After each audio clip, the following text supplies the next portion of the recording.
Hello, everybody. Welcome back to another episode of the Real Estate Roundup with Dan Oneil, powered by RCG Mortgage. If you are an agent and you have a Save Me deal, somebody can't get a loan, a client of yours, take it from me. Definitely call RCG. They will save it. They'll make sure that it closes. If you are an agent and you don't have a Save Me deal and you have a normal deal, send it to RCG as well. And if you are a consumer looking for pre-approval, see how much you can afford, work on your credit, anything, give our friends Andrew and Evan at RCG a call. Sorry for the 2 or 3 week hiatus. I was away, Mike was sick, just a ton of stuff going on, so I'm glad to be back. I am partially deaf this morning, don't know what's going on, but I'm going to power through it. I'm going to make sure this podcast gets out, even though I can't hear anything. So it's been a really good couple weeks. I'm sure you guys had your best month too. Absolutely. I think it's a direct correlation to everybody working together and growing our businesses. For me, we put out, I think, like 4 or 5 listings this past week. Huntington, Farmingdale, Holtzville, Holbrook, we're everywhere. So if you're looking to sell or buy, definitely reach out to us. I would love to help. And I promise hopefully my hearing will come back in the next day or so. So today we are switching gears a little bit. We are having Andrew Russell on, obviously. We're going to do a little bit of a Q&A today. So I posted on my social medias. Andrew did the same. We got a lot of questions from people that I guess are interested to find out more about the mortgage process, find out more about the day-to-day workings of an agent. So we're going to kind of rattle off a few of the questions and go from there. So we're going to switch it up a little bit today. So first of all, how you doing? What's up, Dan? You good? How you doing? Good to be back. Good to be back. Good to be back. I really can't hear you, so It's all good. I'm freaking out, but I'm going to power through it.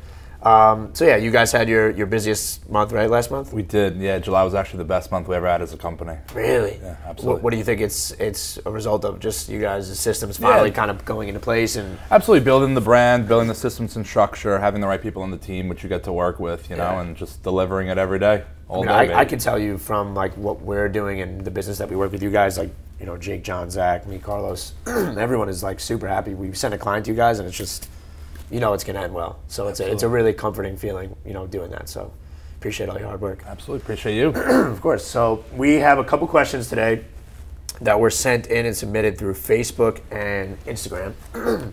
You more so Facebook, me more so Instagram. You know, we've had a lot of positive feedback from the podcast, which is really nice. I mean, you had somebody call you and said that they sent you a Save Me deal, and you're probably going to save this guy's deal.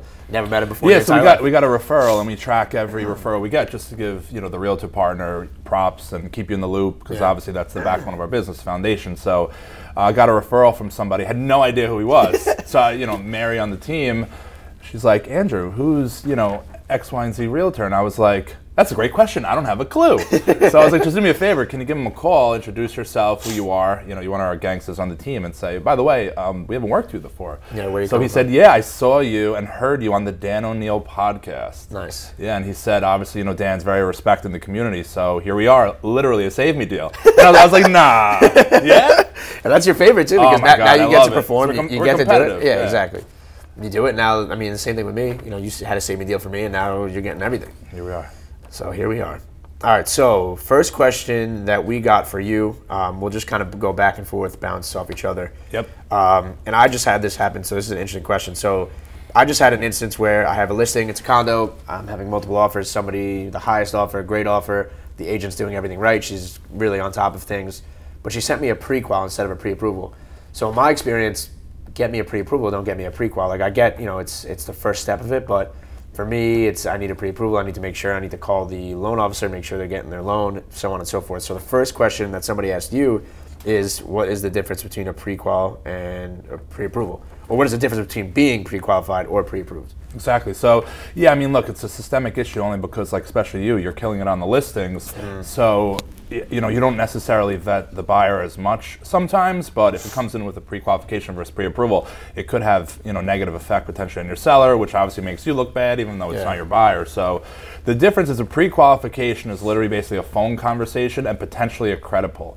So sometimes, you know, some of my competitors mask a pre-approval as a pre-qualification, but what that really means is they haven't done like thorough diligence on the buyer themselves, so specifically a pre-approval. So for a pre-approval, I mean, that's why we were able to build our business, because we bat 1,000 on our pre-approvals to closing, because I mean, what type of reflection is that if you refer someone to me, we say they're pre-approved, but they get denied?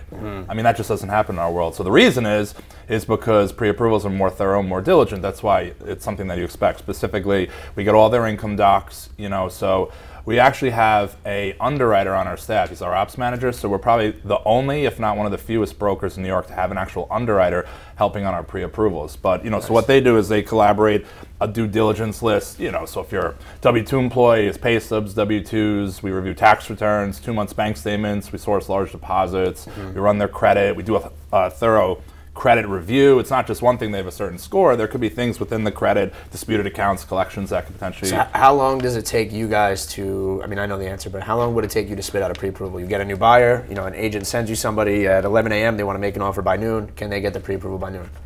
Yeah, absolutely. So, you know, one of the things I stand for is like 24/7 service. It has to be what we offer to differentiate ourselves. But it's simple. Phone conversation. We like to pull their credit on the phone. That's the first step. Second step, we send a secure link to our pre-approval, you know, requirements. They go in, they give us their name, date of birth, social address, just to make sure that's what we got on the phone, just to cross-reference, along with all their different documents. Once we get their documents, it only takes us 5-10 minutes tops, you know, so I have Evan and Pete on my team hop on the phone with the client and go over everything, just make sure we're on the same page. It's a really fast process, but it's one of those things, like, you can't put together a puzzle unless you have all the pieces. So the hardest part is get the information, get the pieces, put them together. The phone consult, when you know what you're doing, is very simple. So the true answer is, as fast as the client gets us the documents we need, is as fast as we do the pre-approval, 5-10 minutes. And I think it's really important too that you guys are so diligent in this process, because a lot of people will just make a Microsoft Word approval after a phone conversation or literally a text conversation, and you don't even know if it's foolproof. You know, like, well, it's more opportunity for me to do a save me loan. But what's like the worst? This isn't even a question, but what's the worst? I guess like applicant. Like, you have any funny stories of somebody that came in with like 400 credit score, like doesn't even work and wants to buy? You know, there's been moments. You know, it's one of those things. The reason a pre-approval is so important is because, again, I've made mention in some of my personal videos, like, I'm not a fireman, right? I'm not a police officer. I couldn't do that job per se, right? So if somebody is a police officer, imagine Andrew, you don't want me running into the house, bro. Dad, come on! You wouldn't fit through the door. No, it's not happening. I'll be outside to help with the hose. A little big. But people, like, they don't understand mortgage dynamics, the difference of W-2, 1099, I get commission, I get bonus, I get overtime. There's so many, you know, the devil's in the details. There's so many little things that potentially kill a transaction. So a lot of times on like the pre-qual, they'll call a guy, say, at a big bank, and they're like, yeah, you know, I make $80,000. Guy's like, cool, issues you a pre-approval, assuming the guy makes $80,000. Once they're in contract, they'll get, you know, the documents to their loan officer. So if they're 1099 doesn't really count per se. They're considered self-employed. We have to look at their tax return. That's what we are, So that's like an example of why it's super important to do that stuff, because, like, to answer your question, a lot of people just don't really know. So it's like when you apply for a car, right, or a lease, it's like you give information, but it's a little bit less of a diligence on the income side. On our end, it's the opposite. So we've gotten wild information told to us that was just completely non-factual. So, you know, it's one of those things. And then they get mad. You know? So I know you had a transaction where, remember, we told them 10% down, bank statement deal, like, this can't be done. Someone else did, and it wasn't done. You know, so sometimes even my credibility is called, and I'm like, you know, I would never want to fail for you and my partners. But, you know, then what happens is somebody else says they can, but they can't, because, I mean, we all follow the same guidelines. It's just, who knows it better, I guess. All right, so that was a good answer. Thank you. So somebody asked me, so we're going to go back and forth here. Somebody asked me what made me get started in the business. So basically, I was working a job that I just couldn't stand. I was a restaurant manager working 78 hours a week. I knew I wanted to change. My buddy Cameron worked for A&B over in a white coat office in Farmingdale. Knew nothing about Nassau at the time or Farmingdale, and just kind of jumped right into it. And I love it. And that was kind of, there's no like real backstory to it. It was just I needed to change. I got my license, I was working, and I would take the online class while I was working. What was your first deal, a buy or a listing? Listing, actually. I got it like the day or two before I even had my license. It was kind of like, it was kind of not like a sketchy situation, but I mean, you know, I probably shouldn't have done it, but I got my first listing before I had my license.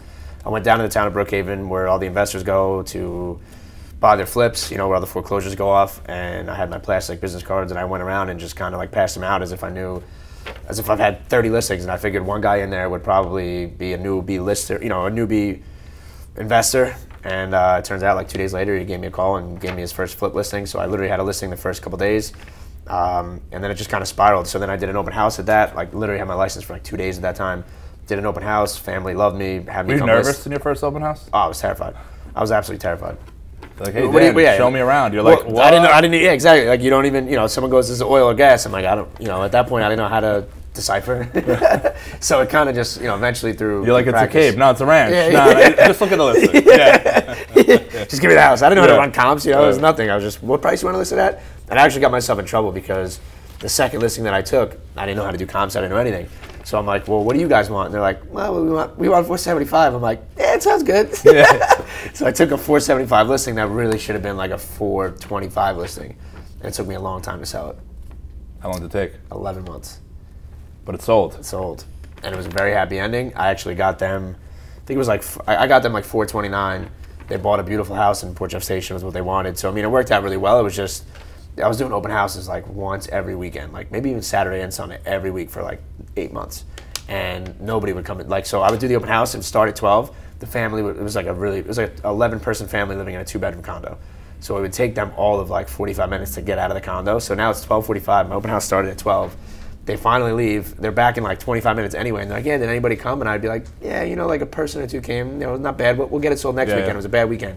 Nobody was showing up, man. It was just like, it was an hour and a half of me just staring at the wall, paint dry. And I felt bad because there was really nothing at that point that I could have done differently looking back on it, other than just pricing it right. Nobody wanted to come and look at a condo that was $60,000 overpriced. So that was kind of tough. 11 months. 11 months, What's your average now? Less than 30 days, right? 2 weeks. Boom. No, 30 days is good. Because I don't like it now. Wrong People, expectation. Yeah, now people are like, you didn't get it sold. I'll sell in 3 days. Yeah. So people's expectations are getting too high. Give me 30 days and I'll get it done. All right, so next question for you. Do I have to put down 20% on a purchase in order to qualify to have no monthly PMI? So, yeah, it's a popular question because PMI, all it means is private mortgage insurance. So there's two ways actually for us, at least how it plays out. It's either, number one, it's per month, small VIG. So basically if your loan amount is $400,000, it's say 0.5% of that, right? Okay. Which is $2,000, right? And then it's divide that by 12, that's your monthly payment. Like it's within your payment for PMI until it falls off. So now there's a new thing that kind of came out several months ago, a year ago or so, where it's becoming more popular at least because the rates are so low. Say the market rate for a 20% down purchase, for argument's sake, is 3.5, right? So if you have a 740 score and put 10% down, maybe that rate is 3.75. So although the rates are quarter higher, you're saving potentially, $40,000, $50,000. So some people right now, because the market's so good, on the mortgage rate side, they want to stay more liquid. So it's just become popular. So the answer is there are programs where you could put 3, 5, 10, or 15% down and have no monthly PMI, and the rate's still good. So it's just something to look at. We obviously with the team do a due diligence with clients, see what their goals are. But people, many times the old school thought process is 20% down for no PMI, because PMI they think is a waste. But they're able to do a slightly higher rate, still a tax write-off, and put less down so they have more money in their pocket to fix the house and do stuff with. Do you find that it's do you find it difficult for some of your clients that are putting the 3% down to get accepted offer in this tough seller's market where there's multiple offers? Because Jake, who's on our team, he's got a buyer that's only putting down 3%. Let's say it's like $8,000, for whatever the purchase price is, and he's having a tough time getting her an accepted offer.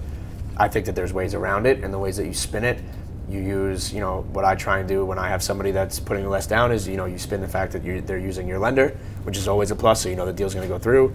Hopefully they're using your attorney, they're using your inspector, the team. The team. You talk about yourself. Listen, I'm a full-time agent. I'm not going to just put this under contract and be gone. You stay on top of the deal. So I think that there's ways to spin it, but I do find sometimes that if you're not able to put that spin on it, you may have difficulty. Well, that's why it's necessary many times to have a great buyer's agent like you and your team, because just because someone's putting down 20% versus someone putting down FHA 3.5% doesn't mean that they're more qualified per se. What if that person, like you said, is using the wrong bank? What if they're pre-qualified and not pre-approved?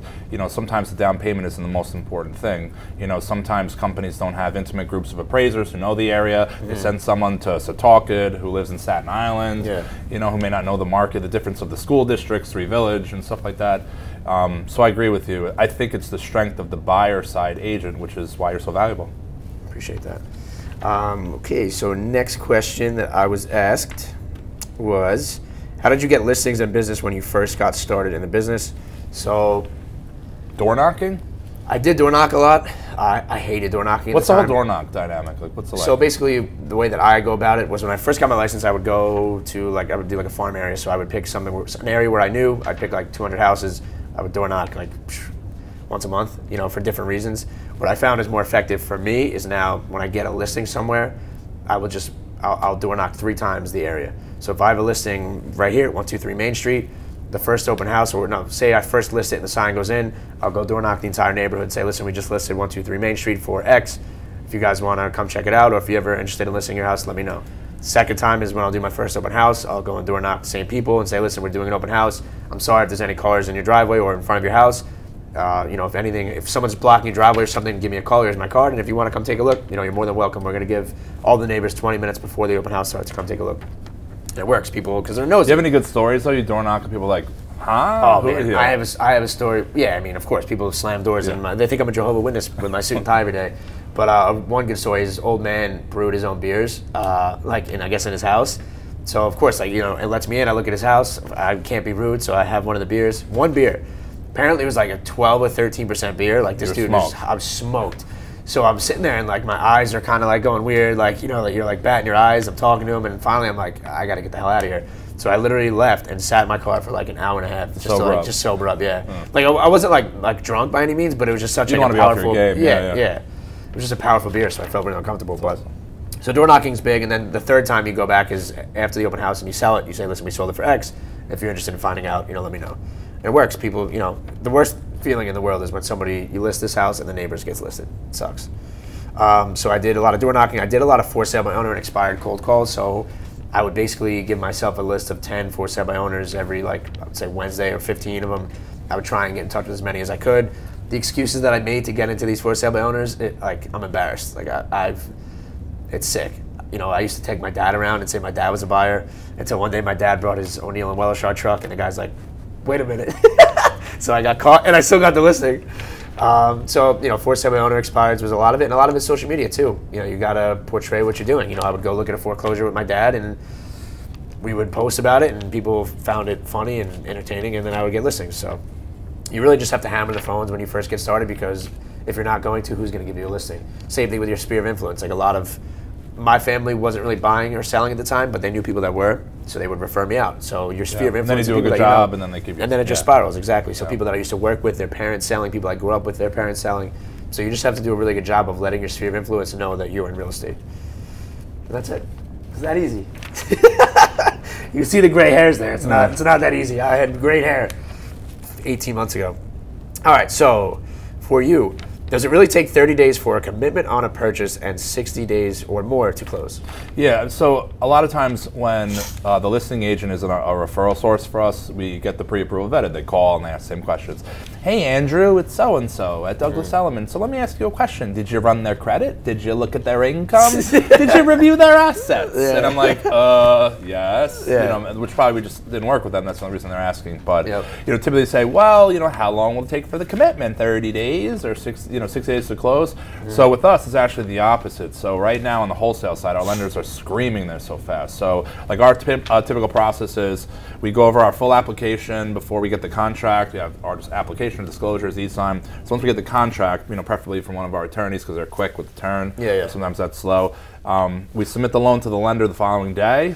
So within a day or so, the loan's in underwriting, and then our lenders are like 24 hours for approval. So from like contract to approval, which is basically a conditional commitment, a commitment subject to the appraisal, is really only 2 or 3 days, you know, at most. And that's for like if we've really done a lot of due diligence up front, we got the right documents from the client, and we have a, you know, an appropriate full package to submit to a lender. So it definitely doesn't take 30 days. For a commitment that's basically not subject to an appraisal, we order the appraisal once they sign our application. We have the contract. So it doesn't take, for us, when you order right away, longer for like a week or so. So what I find is the real hold up for a closing is many times the attorney. Do they order title? You know, the CO searches, and sometimes if you order it late, like you have to wait for those searches, which is kind of brutal. I'm like, hey Dan, we're clear to close. Oh, great job, Andrew. And the attorney just ordered the CO. I'll call you in like a week or two. Same thing with the survey, you know, so that sometimes, depending on the time of the year with the closings, takes like, you know, spring, summer might be a little bit slower. It takes up to 2 weeks, sometimes even more. So we could definitely close, you know, commitment within 3-4 days, close within 2-3 weeks. I mean, a Save Me deal, we have the title, so that's why we close so fast. Yeah, Save Me deal. So I think, the timing is many times just on the attorney ordering their end, because we can't control that. In my experience, you guys have gotten commitments out like right away, which is remarkable. Some other lenders has taken 30, 45 days for a commitment because they're backed up. You guys are 1 week. Yeah, I mean, the reason you're speaking to me is because I did a deal with Zach, and it was 7 business days, submission to clear to close. I mean, even the deal that we did, Not like a commitment. 10, It was exactly. which is remarkable. So Had a little spice to it. Yeah, That's what we live at. a little spice. That's why I got gray hair. This question for me: do you believe in Zillow? So a lot of people are getting off of Zillow because Zillow is becoming, I guess, like one of our main competitors now that they're investing, flipping, selling, buying. But I think it's the same thing with like Redfin and the Purple Bricks. Like, for how long is that going to last? Do I believe in investing in Zillow, the leads? Yeah, I do. Zach and Carlos, shout out to them. They have a lot of success with the Zillow advertising. I know that the conversion rates are very, very poor. But if you do a good job of following up, you answer your phone, which is probably the number one thing, just answer your freaking phone. And if you actually go out and take these people out, yeah, okay, some of these people are going to be duds. They're not going to be able to qualify right away, but you also get, a really good buyer or a strong potential client. So, if you follow up with them, if you actually have the time to take them out and you work hard for them, I feel like it's pretty easy to convert some of these leads. Of course, not every single one's going to be great. But no, I don't invest currently in Zillow. I have in the past. For you, do you need at least a 700 credit score to close on a purchase? That's like, you're with your boys, your friends, your family at a barbecue. They're like, yo, I heard to buy a house, you need a 700 credit score. It's actually, again, it's not true. A lot of times people correlate the, like leasing a car to buying a house. It's very different when you get a mortgage. So typically like the 20% down purchases, you need like a 620 score. But so FHA is, it kind of bounces around, the aggressiveness of their underwriting systems. But as of right now, you can buy a house with a 580 credit score with 3.5% down, and with a 500 credit score to a 579 with 10% down. And there's no catch. Really? We gave somebody with a credit score of 510 a 30-year fixed in the 4s. No catch. What? It's that crazy. Yep. Why is that? It's just what it is. FHA, it's backed by Ginnie Mae. It's a government-backed mortgage. So what it is FHA is the lender is getting insurance from the government. So say, for instance, on an FHA loan, client buys a house for $400,000. They pretty much leverage the whole thing. FHA is 3.5% down, so they're almost borrowing the whole thing. So God forbid, in a year something happens and they have to foreclose. By the time foreclosure happens, the lender fire sells the house for $320, right? So there's an $80,000 loss, right? There was a loan for say $400 or close to it. Fire sell, $80,000 loss. So what happens is if the lender did the right thing and did their diligence and the underwriting was correct and it was really just a bad circumstance for the borrower, the government, which is HUD, who backs FHA, they give the lender, the servicer, $80,000. It's like an insurance fund. Wow. So because of that, there's a government guarantee. Tommy Boy, and everyone wants a guarantee on the box. So it's the exact same thing. So because of that, the pricing in the secondary market, Wall Street and all that stuff, it's priced better. So like the rate right now for FHA with good credit is something like 3.25 for a 30-year fixed. Remember we had a VA client, we were at 3.0. We've seen 2.99. So obviously the lower the score, there's a little bit more risk built in for lenders and pricing, but still, 30-year fixed in the 4s with a 510 credit score. That's remarkable. And people are out here, renting for $2,500, $2,800 a month, which is well, that's the thing. First month, last month, security deposit. If you can get them a seller concession or close to it, you could use that same money, get into a house with the same payment. Now you own it and have a tax write-off. You heard that? You can buy. Stop renting. You heard it first here, people. You heard it here first. 631-384-8611. Cut that out now. I'm just teasing. So one more question for me was actually I want to ask this for you too. What were my goals for the calendar year? So I started the year with like a number goal. I didn't really do like a volume goal, which I now have since changed. So my goal in the beginning of the year in January was to sell 40 houses, my first like full-time year. And I'll probably, I think right now closed and under contract, I'm at 32 with like 7 active listings and I think like 5 accepted offers. So I'm going to beat my goals for this year, which is, I'm very happy about it, but now my goal is 60. So I want to beat 60 or at least hit it. But I think it's really important that you set goals because for me, like I'm constantly checking it. Like I'm constantly writing out all the numbers, everything. I'm very calculated in a sense. I want to make sure that I'm doing the right things. How many phone calls do I need to make? What do I need to do to make that happen? And how long have you been doing that for? That whole systems and structure type? To be honest, so I mean, obviously I set my goal in January, but I really started doing the systems and structures like March. couple months in. And it works. Yeah, it does work 100% because it keeps you accountable. You got to see it in front of you. Yeah, exactly. I mean, my voice is rasped. I can't hear out of my right ear. I'm partially deaf right now, but I was up at 6 o'clock this morning. Still looking, bro. Still looking. What about you? What were your goals?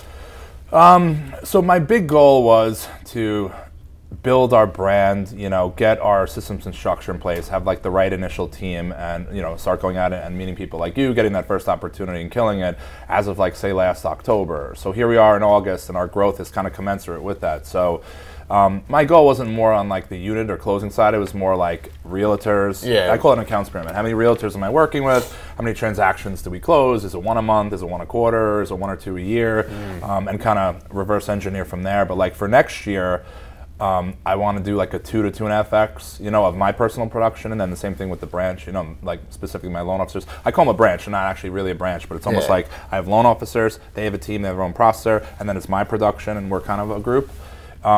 But to do that, like I'm also very cognizant of the end game. So like I can't just go out and meet 1,000. So say like at the LIBOR events, if everyone that goes, say 100 people, they can't just like the next day, if they think I'm great and a good guy and believe in me, give me like a referral that day. I can't handle 100 referrals, in that one specific day. So like I'm trying to grow, but at a certain pace where I can grow and kind of accommodate all the referrals that we're getting and still service everyone. So like exactly. I can't get referrals from these new people, but then Dan O'Neill's referrals suffer. So next year I'm trying to grow 2 and 2.5x, I guess is the answer. But I'm not trying to have worse service levels. Okay. That's fair. Yeah, you got to find the people for the bus. You got to get them on the bus. You have to be in the right seat. They have to be the right staff. There's a lot that goes into it. So the last question I have here for you is, what are some of the do not do's? Who the hell wrote this? What are some of the do not do's on a purchase transaction for a client buying a house? So remember you asked me like on the front end some wild stories. So this is an example where the wild stories live. Yeah. So I had a woman who worked at her husband's restaurant. So there's guidelines, work with families, sometimes you average their income, because sometimes if you work for family, they jack up your income to qualify for a mortgage. Lenders aren't stupid. So a week before closing, he gave her the restaurant. What do you mean he gave it to her? It's a great question. So the lender, we didn't know, the lender did a diligence search. Like, they have all sorts of searches, they could pull stuff from corp searches. He signed over his restaurant to her a week before closing. So what does that mean? In my world, she goes from W-2 to self-employed. She doesn't have a 2-year self-employment history. Dead. Owns dead. Damn. He gave her the restaurant. We're like, why? Yeah. Because I love her. Yeah. I'm like, well, you're going to have to wait 2 years to get a house, I guess. Damn. I've seen some crazy shit, too. I've had buyers that were like the day before going on a contract, say I don't have $1 to put down as a down payment or on contract. I've had to work around that. I've had to work around somebody after I listed their house to go purchase something else, told me that they filed for bankruptcy 2 years prior, so I had to work around that. I really feel like in not even 2 years, like I've seen everything, man. And I could write a book on this shit. I'm sure same with you. Like some of the stories you tell me about like just loans and people and how they're almost dead, and you guys say people don't realize, like people think that our job is so easy, which kind of like correlates into what our next announcement is and what we're gonna do next week. I mean, I think that I could definitely be a loan officer for a day. I think that I would easily be able to put out some loans and get some referrals in. I don't know, what do you think? I mean, look, all I could tell you is like looking at your job. I mean, think about it. You go to a house, right? They like you. You list it. It sells right away. You make 6%. Right? Your job's a joke, bro. Let's be real. Like you go, I'm Dan O'Neil. Like you just upsell. Like, oh, they're $350. Like you said, I'll do it for $450. Done. Yeah. Like I would love to live a day in the life as Dan O'Neil. I would love to do this cake. You could never do my job. You see this office? Not even for a minute. You see this office? I would love to sit in this office. Are you kidding me? I could. All right, so I challenge you, bro. Next week, I'm gonna live a day in your life, and vice versa, and we're gonna record it. We're gonna record it. Absolutely. We put money on it. Who gives up first? Blackstone Steak. Yo, there's a witness. You heard it here first. All right, so next week we're gonna film. I guess I'll be in your office, you be in my office. We'll do a day in the life. I'll handle your clients, you can handle some of mine, and we'll see who raises the white flag first. Yo, I gotta go shopping, bro. You need I gotta go shopping. Ankle time. I mean, that's not that bad. You can actually kind of see some ankles there. You gotta go to Zara on Huntington, but all right. Ready. So there you go. So next week's video, I guess we're gonna stray away from the podcast. We are gonna film a day in the life of both of us. We'll see who gives up first. Thank you for tuning in. Obviously, thank you, Mike, for filming today. Thank you for everyone that's been supporting and reaching out with all the positive feedback. Thank you, everybody. Hopefully I'll get my hearing back, and talk to you soon.